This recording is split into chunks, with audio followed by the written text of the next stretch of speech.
किसने लाया खींच के पश्चिम से बाद साजगर,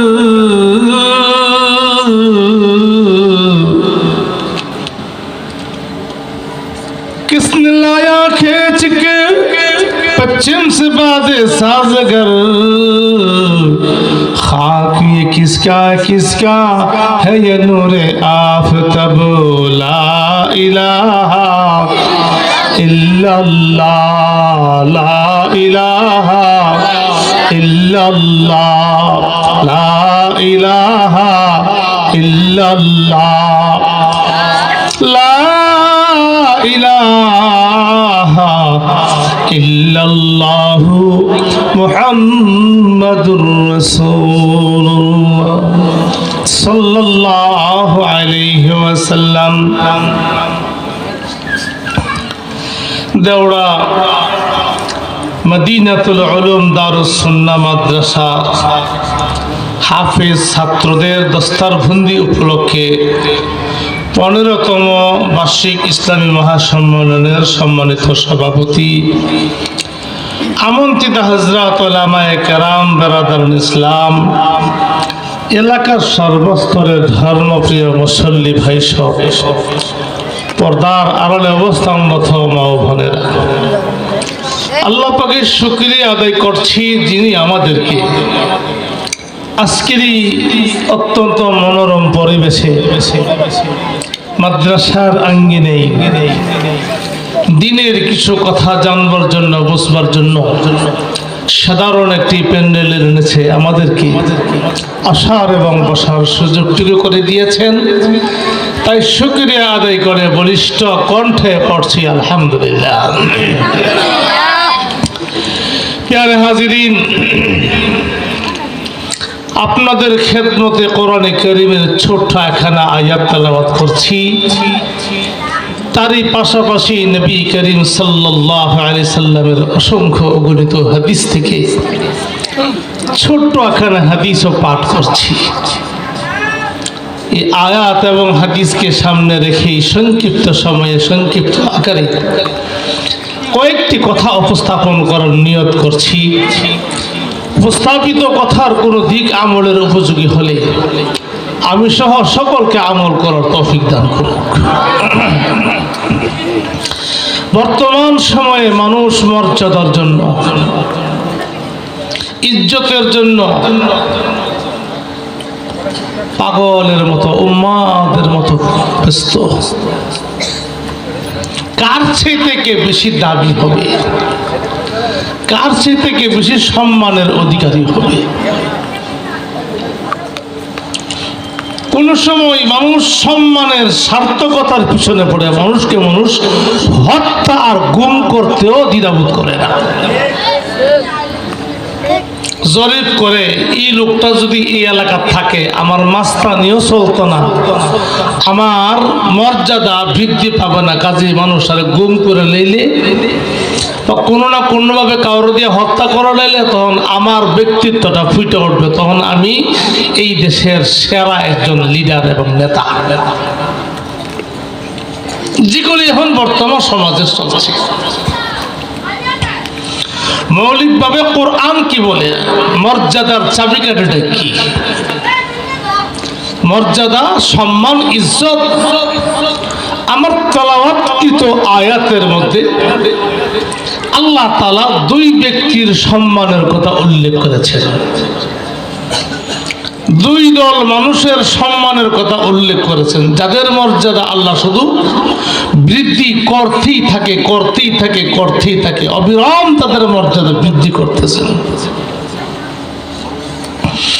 আল্লাহ যাদেরকে মর্যাদাবান বানান, আল্লাহ যাদেরকে মর্যাদা দেওয়ার জন্য উপরে ওঠায়, সারা পৃথিবীর মানুষ চেষ্টা করলো তাকে অপমান করার, মর্যাদাহীন করার সুযোগ তার নাই। এ কথার বিশ্বাস রাখতে হবে। মর্যাদা, সম্মান এটা আল্লাহ পাকের দেয়া একটা নিয়ামত। আল্লাহ পাক কোরআনে কারীমে মর্যাদার যে চাবিকাঠি, মর্যাদার যে মাপকাঠি উল্লেখ করেছেন, সর্বপ্রথম সেটা হলো ইমানদার।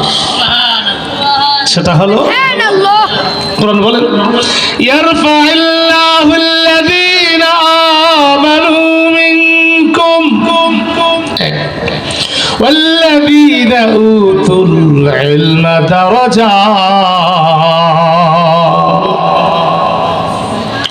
এক নম্বর হলো আল্লাহ ওয়াদা দিয়েছেন, যারা ইমানদার তাদের মর্যাদা আমি বৃদ্ধি করতে থাকি। সুবহানাল্লাহ বলেন। তবে আমাদের কাছে ইমানদারের মর্যাদা নাই কেন? আমরা ইমানও চিনি না, ইমানদারও চিনি না। যে যারে চিনে না সে তারে কিনে না, যে যাকে চিনে সে তারে কিনে।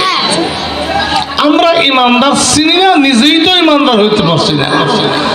ইমানের কুষ্টি পাথর দিয়ে বাড়ি দিলে, ঘষা দিলে আমার মতো মুলবির অস্তিত্ব থাকবে না। কথা বল ঠিক কিনা? সাধারণ পাবলিক তো দূরের কথা, ইমানের কুষ্টি পাথর দিয়ে ঘষা দিলে আমার মতো মৌলবীর ইমানের চূর্ণ বিচ্ছিন্ন হয়ে যাবে, খুঁজে পাওয়া যাবে না, ইমানের অস্তিত্ব খুঁজে পাওয়া যাবে না। ইমানের কুষ্টি পাথর দিয়ে ঘষা দিলে আমাদের ইমান এতটাই দুর্বল, এতটাই দুর্বল, আমাদের ইমান অনেক দুর্বল। প্রকৃত পক্ষে যারা ইমানদার, এদের কথা কোরআন উল্লেখ করেছে। আল্লাহ বলেন তাদের মর্যাদা আমি বৃদ্ধি করতেই থাকি, করতেই থাকি। প্রকৃত ইমানদার যারা, তারা কোন সময় বেঈমানের কাছে হার মানে না, বেঈমানের কাছে আত্মসমর্পণ করে না, কোশ্চিন কালেও তাদের কাছে মাথা ঝুঁকায় না। প্রকৃত ইমানদার যারা, প্রকৃত ইমানদার যারা, তাদের সেই ইমান ফাঁসি কাস্টে ঝুলতেও দ্বিধাবোধ করে না, আগুনে জ্বলতেও দ্বিধাবোধ করে না। আমার ভাইরা, তাদেরকে কেউ যদি হত্যা করে তথাপিও দ্বিধাবোধ করে না। ইমানের মতন সম্পদ হাতছাড়া করা যাবে না। এই ছোট্ট একটা কথা বলি শুধু, ফেরাউনের স্ত্রী আসিয়া, ফেরাউন তো ফেরাউন, এটার পরিচয় দেওয়ানোর তার দরকার নাই। কথা বলা বালা মানুষ আছে নাকি, তা বুজুর্গ মানুষ আছে নাকি, এটার পরিচয় দেওয়ার দরকার নাই। ফেরাউন ফেরাউন, তার স্ত্রী আসিয়া, মুসা আলাইহিস সালাতু ওয়াস সালামের প্রতি তার সদয় নজর হওয়ার কারণে ফেরাউনের স্ত্রী আসিয়ার মুসা আলাইহিস সালাতু ওয়াস সালাম যখন কোনো না কোনো ভাবে আসিয়ার কোলে পড়ছে, লম্বা ইতিহাস। মুসা আলাইহিস সালাতু ওয়াস সালামের আম্মা আল্লাহ পাকের হুকুমে নদীতে বাক্স বানায় ছাড়লেন। সে বাক্স বাঁচতে বাঁচতে আসে আবার ফেরাউনের স্ত্রী যে ঘাটে গোসল করতেন বা তার বাতিরা গোসল করতেন, সে ঘাটা লাগছে, বাক্স খুলছে।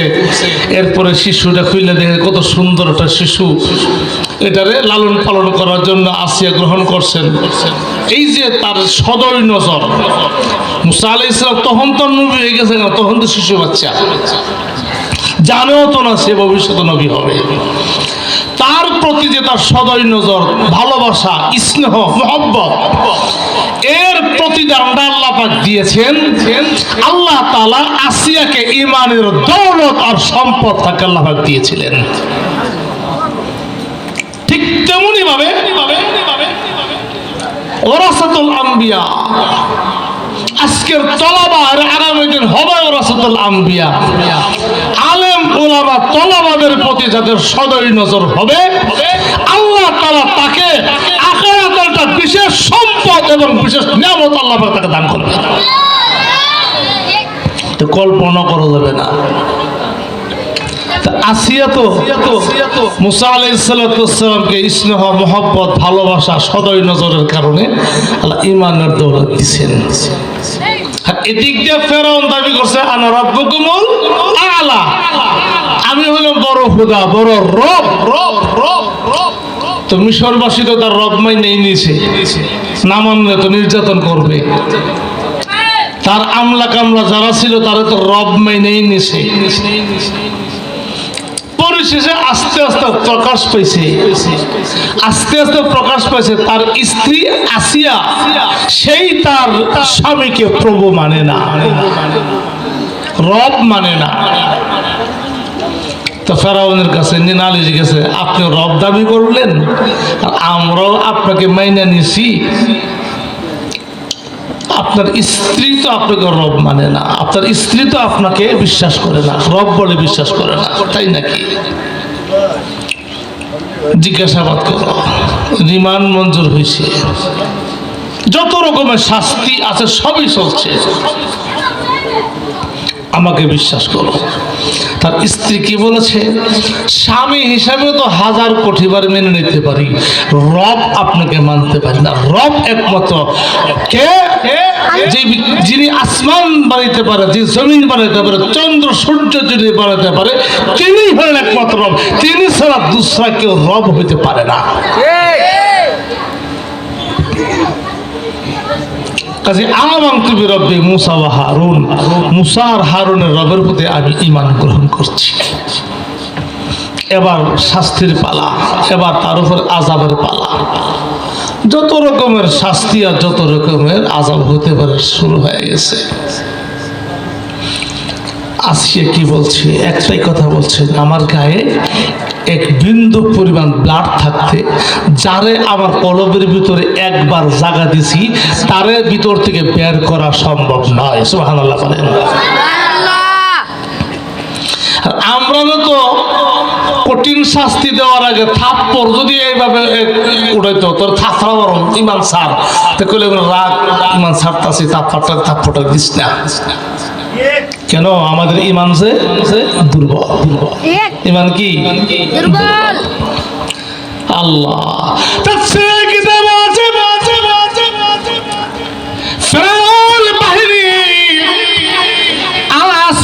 যত রকমের আযাব হতে পারে, শাস্তি হতে পারে, সমস্ত শাস্তি প্রয়োগ করেছে।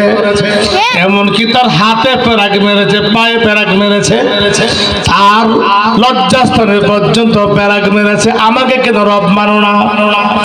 এমন অবস্থায় পড়ে গেছে আর দুনিয়াতে বাঁচা সম্ভব না, দুনিয়া থেকে বিদায় হয়ে যেতে হবে। আসিয়া এখন মালিকের সঙ্গে ডাইরেক্ট কানেকশন লাগাইছেন, আমার আল্লাহর সাথে কথোপকথন শুরু হয়েছেন।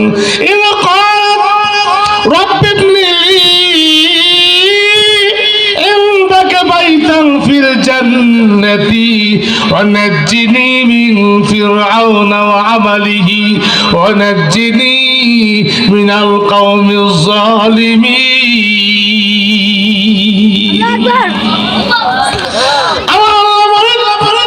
ওই আসিয়ার কথা স্মরণ করো, তার প্রাণ বায়ু বের হওয়ার আগে যখন দরখাস্ত করেছিলেন, প্রভু গো, ও রব্বে কারীম, আপনার জন্য দুনিয়ার রাজকীয় হালাত ত্যাগ করলাম, আমি রাজার স্ত্রী রানী ছিলাম, রানীগিরি ত্যাগ করলাম, দুনিয়ার যত ভোগ বিলাস আছে, আরাম আয়েশাতে সব কিছু ত্যাগ করেছি তোমার জন্য। তোমার প্রতি ঈমান গ্রহণ করে তোমার প্রতি মহব্বত হওয়ার কারণে দুনিয়ার সব কিছু আমি ত্যাগ করেছি। এ প্রভু, জান্নাতে যে বাড়ি আমার জন্য বরাদ্দ দিয়েছ, এ বাড়ি যেটাই সেটাই দিলে মেনে নেব না। ওগো প্রভু, জান্নাতের বাড়ি তোমার কাছে পেতে চাই, জান্নাতের বাড়ি তোমার কাছে পেতে চাই। ও আল্লাহ, জান্নাতের বাড়ি দূর দিলে আমার মন শান্তি হবে না।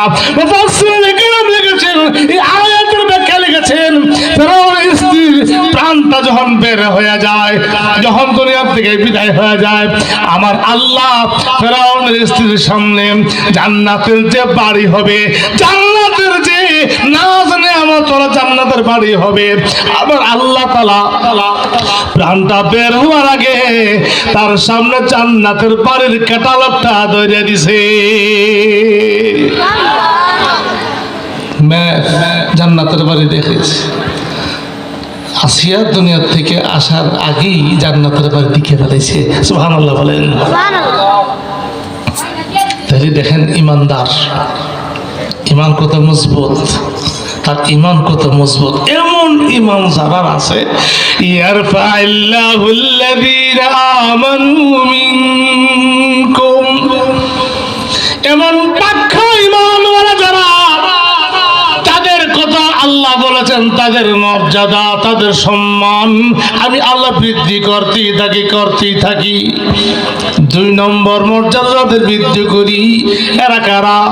আমার আল্লাহ বলেছেন, যাদেরকে আমি আল্লাহ কোরআনের ইলম দিয়েছি, কোরআনের ইলম যাদের সিনার পক্ষে রেখেছি, কোরআন হাদিসের ইলম যাদেরকে দিয়েছি, তাদের মর্যাদা আমি আল্লাহ কি পরিমাণ বাড়াবো, কি পরিমাণ বাড়াবো, পৃথিবীর কোনো ক্যালকুলেটর দিয়া গুণে শেষ করা যাবে না।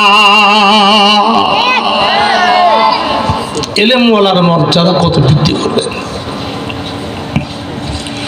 যে ইমানদারের মর্যাদা আমাদের কাছে নাই, আমরা বুঝিও না। একটা ইমানদারের মর্যাদা একটু শুনেন শুধু। হাদিসে পাকের মধ্যে আসছে, রাসূল বলেন, লা তাকুমুস সাআ হাত্তা ইউকাল ফিল আরদি আল্লাহ আল্লাহ। সারা পৃথিবী জুড়ে আল্লাহ পাকের কুদরতি সিসি এবং ওয়্যারলেস ফিট করা আছে। আল্লাহ তাআলা সারা পৃথিবীর মধ্যে আল্লাহ পাকের কুদরতি স্যাটেলাইট ফিট করে রাখছেন। ইমানদার আছে কি নাই? মানুষ থাকবে, কিন্তু একটা সময় আসবে যে সময় আল্লাহ বলে শব্দটা উচ্চারণ করার কথা থাকবে না। আল্লাহর কুদরতি স্যাটেলাইটে ধরা পড়বে। হে, মানুষের তো অভাব নাই, মানুষের তো অভাব নাই, কিন্তু আমারও ডাকবার মানুষ নাই। আমাকে আল্লাহ বলে ডাকবার কেউ নেই। আল্লাহ ইসরাফিল আলাইহিস সালামকে বলবে, আর বিলম্ব করার দরকার নাই, তোমার অস্ত্র তুমি ব্যবহার করো, তোমার অস্ত্র সিংহে তুমি ফু দাও। কারণ যাদের জন্য আমি সব কিছু তৈরি করেছি, 7 আসমান, 7 জমিন, চন্দ্র সূর্য গ্রহ নক্ষত্র, বায়ু বাতাস পাহাড় পর্বত নদ নদী, সব কিছু যার জন্য সৃষ্টি করেছি, এরা নাই, কেউ নাই। কাজে এরা যখন কেউ নেই, তাহলে এত সুন্দর ঘর আর সাজায় রাখার দরকারও নেই। এবার তুমি সিংহাই প্রতি ষড়যন্ত্র করে দাও। যত সময় পর্যন্ত একজন ইমানদার থাকবে আল্লাহ বলনেওয়ালা, তত সময় পর্যন্ত কিয়ামত হবে না। এবার বুঝেন যে একটা ইমানদারের দাম আল্লাহর কাছে কত বেশি। ইমানদারের কত দাম, কত মর্যাদা। এই সকল মাদ্রাসায় যারা পড়ালেখা করে আর করায়, এটা কিসের ফ্যাক্টরি? ইমান তৈরি করার, ইমান মজবুত করার একমাত্র ফ্যাক্টরি হলো এই মাদ্রাসাগুলো।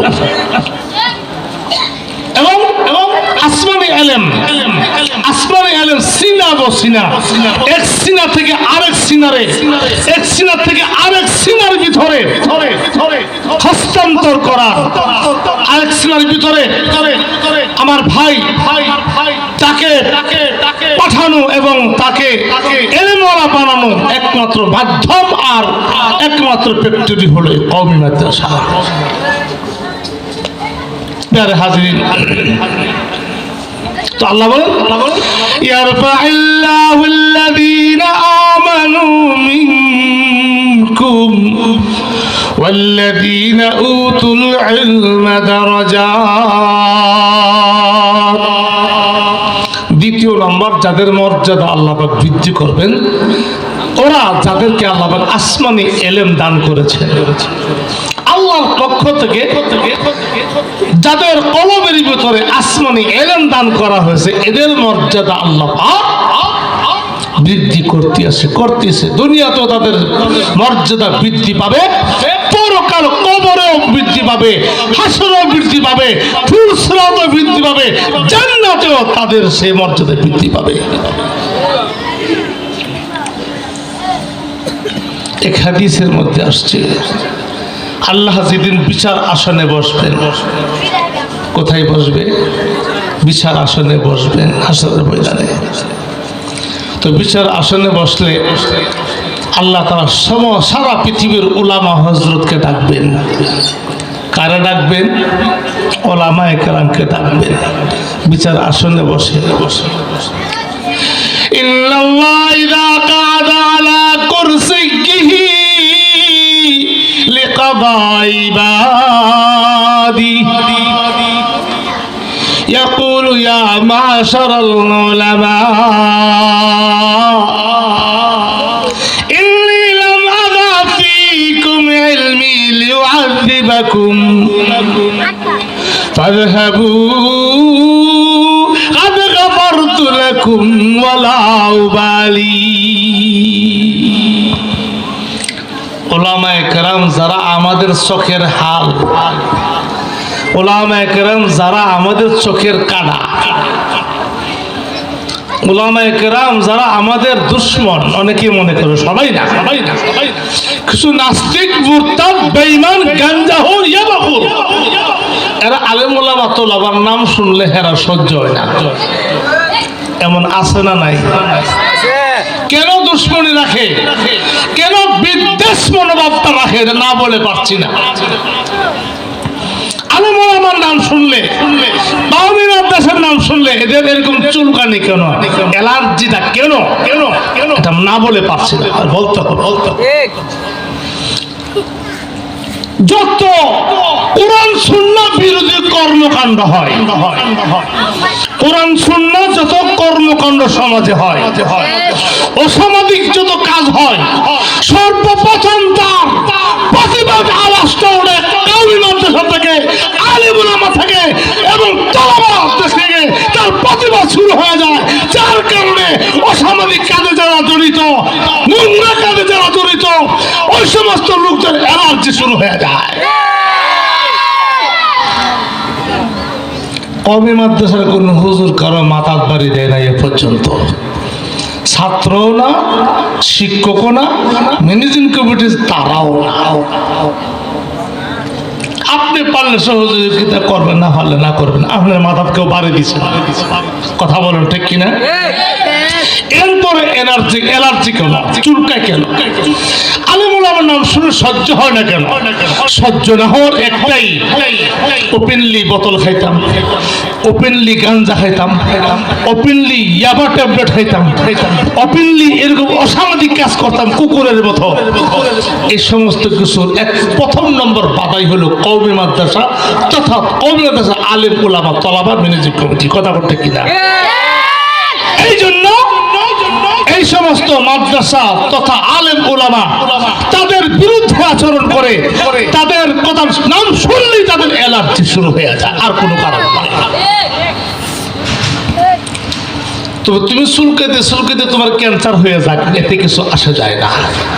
কওমি মাদ্রাসারও কিছু ক্ষতি করতে পারবে না, আলেম উলামা তালাবা ম্যানেজিং কমিটি সহ কাহারও কোনো ক্ষতি সাধন তুমি করতে পারছো না, কিয়ামত পর্যন্ত পারবে না। তবে তুমি তাদের বিরুদ্ধে আচরণ করো, তুমি তাদের বিরুদ্ধে পদক্ষেপ নাও, তো মনে রাখতে হবে মাদ্রাসা ক্ষতিগ্রস্ত হবে না, তুমি নিজেই ক্ষতিগ্রস্ত হবে। কথা ঠিক কিনা? গ্যাসের আগুন আছে না, গ্যাসের আগুন দেখছেন না? গ্যাসের আগুন চুলাতে যে আমরা গ্যাসের আগুন ধরাই, গ্যাসের আগুন ধরাই যদি ফু দেন নিব্ব তো কেউ পারবে নিবাইতে? কথা কয় না। একবার ফু দিয়ে দিকেন নিবিনি, একটা ফু দিয়েন, গ্যাসের আগুন কইব বিয়াদ আমার ফু দিয়ে নিবে লেগে আইস, দাড়িও ফুরবো, থুতাড়াও ফুরবো, ঠুটটাও ফুরবো, কথা কোন ঠিক কিনা? আমারও নিবাইতে গেলে চুইস অন অফ আছে, অফ করো নিবে যাবো, কথা কোন ঠিক কিনা?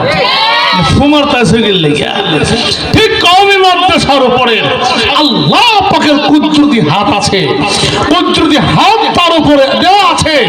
তুমি তার ক্ষতি সাধন করতে যাবে, তবে তুমি নিজেই ক্ষতিগ্রস্ত হবে, তোমার 14 গোষ্ঠী ক্ষতিগ্রস্ত হবে। খোদার কসম, মসজিদ মাদ্রাসা কশিনকালেও ক্ষতিগ্রস্ত হবে না।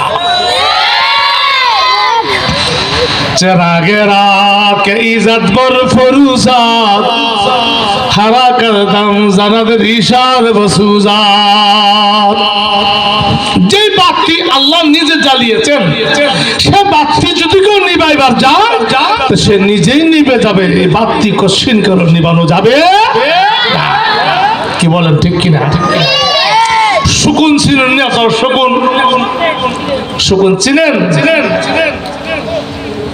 নাম শুনছেন কিন্তু অনেকে শকুন দেখেন নাই।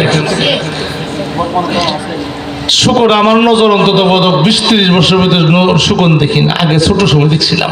এই শকুনে এরা বলে বদদোয়া করে, ইমুক কৃষকের গরুরা মরত, হিমুক কৃষকের ছাগলটা মরত, হিমুক কৃষকের ঘোড়াটা মরত।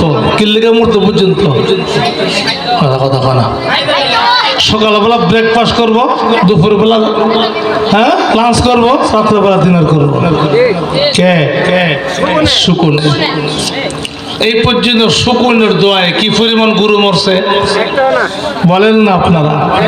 কয়টা গরু মরছে, কয়টা ছাগল মরছে? মরে নাই।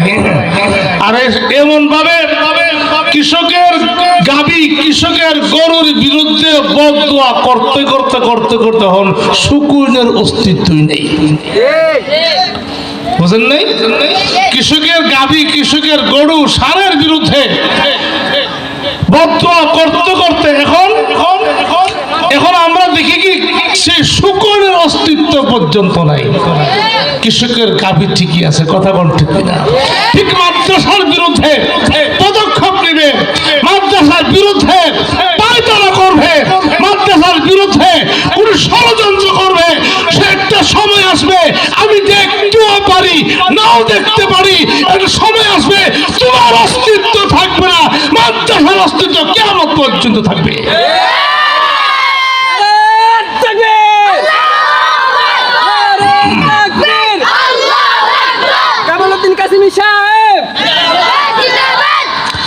खुर्शीद दीन अहमद का आलम के उफक पर चमकेगा,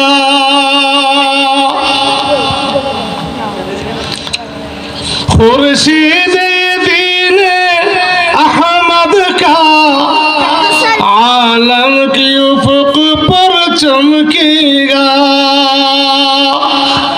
ये नूर हमेशा चमका है, ये नूर हमेशा चमका है, ये नूर बराबर चमकेगा, ये इल्म हुनर का गहवारा तारीख का शहपारा है, हर फूल यहाँ एक शोला है, हर सर यहाँ मीनारा है।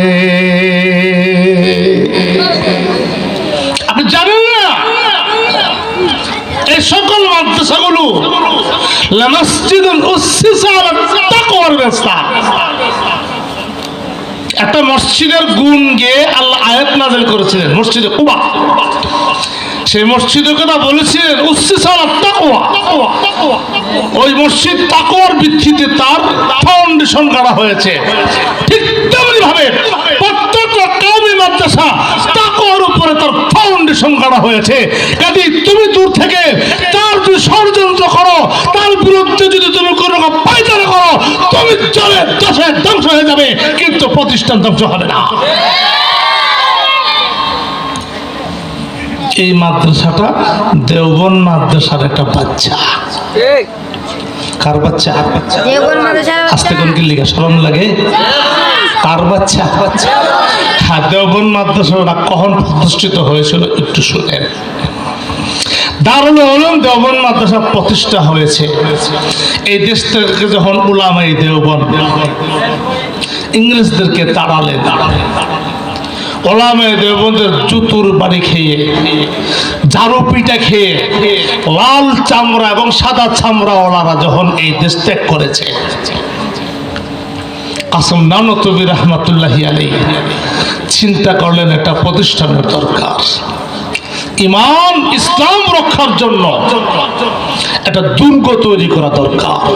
ইংরেজেরা প্রায় 200 বছর পর্যন্ত যে ক্ষতি করে গেছে, এরা তো শাসন শুধু করে নাই, শাসনের নামে শোষণও করেছে।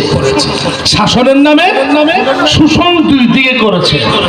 অর্থনৈতিকভাবে শোষণ করেছে, মুসলমানদের ঈমান ইসলাম আকীদা সহ শোষণ করেছে।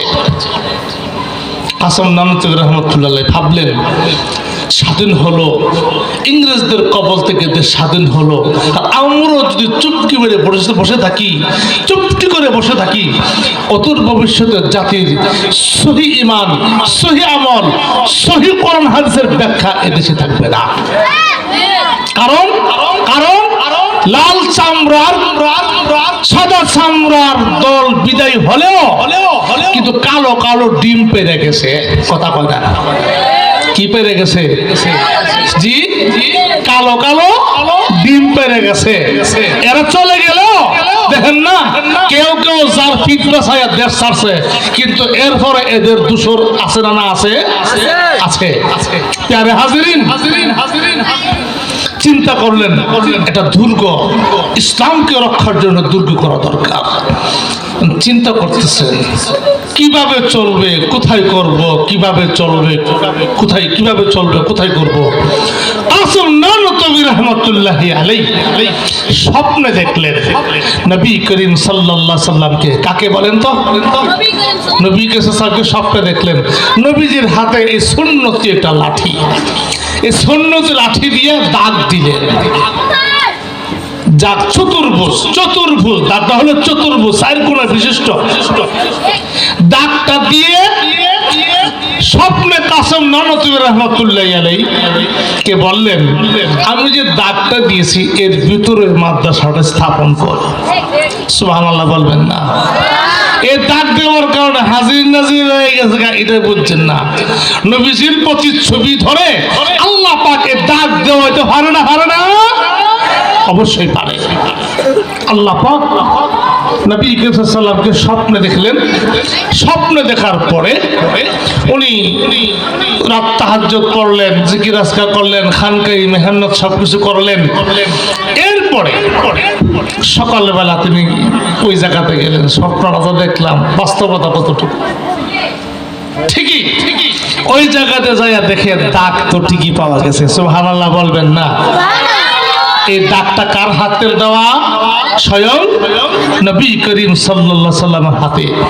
তো আরো যারা আকাবের ছিলেন, স্থানীয় উলামায়ে কেরাম ছিলেন, সবাইকে দেখাইলেন আজকে রাতে স্বপ্নের এই ঘটনা। তো ঠিক আছে, আমরা সকলে মিলে চেষ্টা করে এখানে কি করব, আমরা মাদ্রাসা স্থাপিত করব।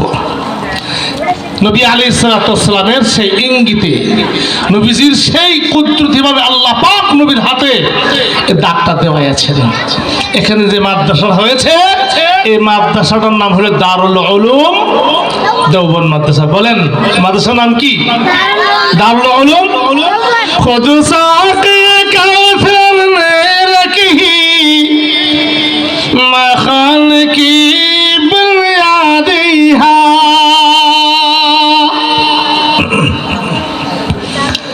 खुद साक़ी कौसर में रखी मखान की बुनियादी है। तारीख मुरातब करती है, तारीख मुरातब करती है, दीवानों की रुदादी है। इल्म हुनर का गहवारा, तारीख का पारा है।